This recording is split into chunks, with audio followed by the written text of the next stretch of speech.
Good evening, everybody. This is Leo Vallant, your YouTube Messiah. Today it's been coming up. I was defending my right to the Messiahhood.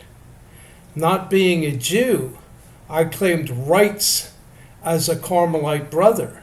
That links back to the prophet Elijah, who set up his headquarters at Mount Carmel. So that puts a Carmelite's toe in the Holy Land, doesn't it?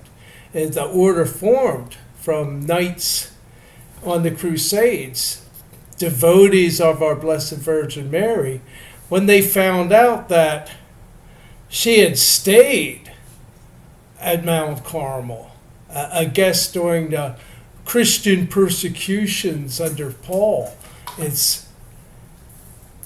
They were a hideout, and what they did was they kept their cottage for 1,100 years in shrine shape. It was a shrine. And so when the knights found that, holy shit, it's how do I get into this order? And it's a whole legion of knights became Carmelites, and it was a problem when they got back to Europe, squaring that away.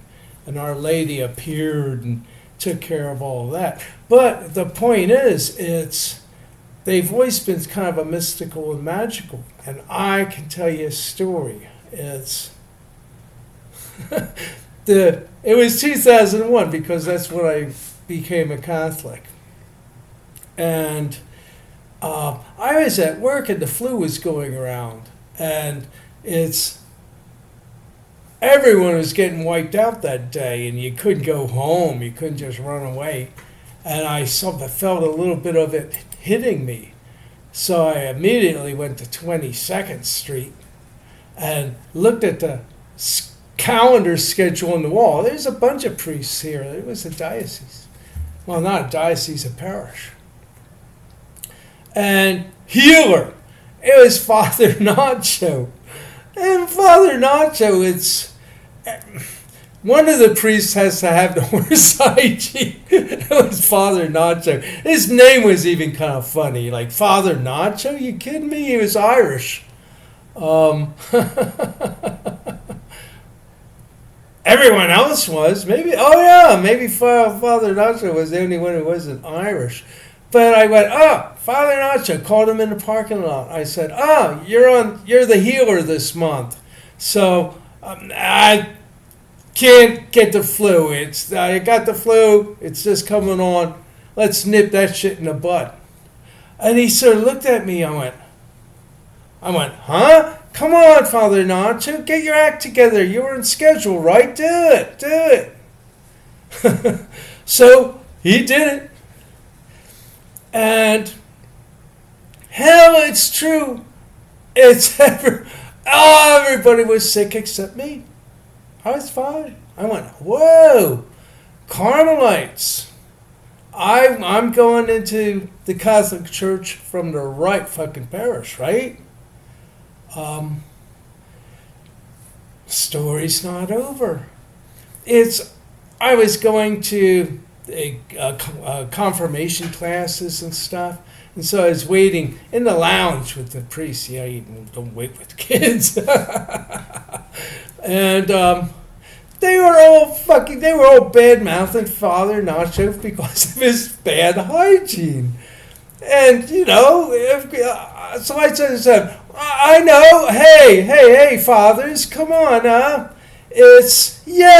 know that Father Nacho really has some serious hygiene problems. He was standing right there. But he's the real deal. It's just last month he was on schedule for healer when that flu was going around.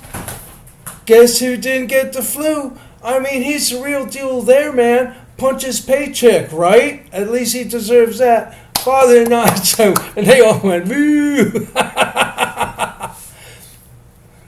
Then, after everything simmered down, he nudges me and he walks outside and he says, I know I was weird that day, But I figured it was God was putting me to the test. I go, why would you think that? He goes, oh, I got in trouble for raising the dead. I would do the extreme unctions, final rites ceremonies at the hospitals, and they're supposed to still be alive for the last rites. But the hospitals wait for them to die first because that's the way they've learned it could be, but that's not how it's supposed to be done.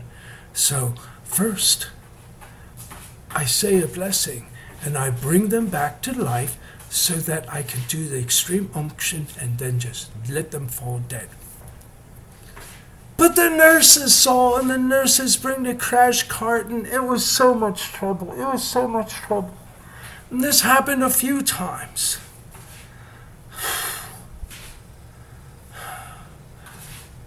Finally, I decided just to let them stay dead. And I thought that maybe God took my powers away. But your flu got better.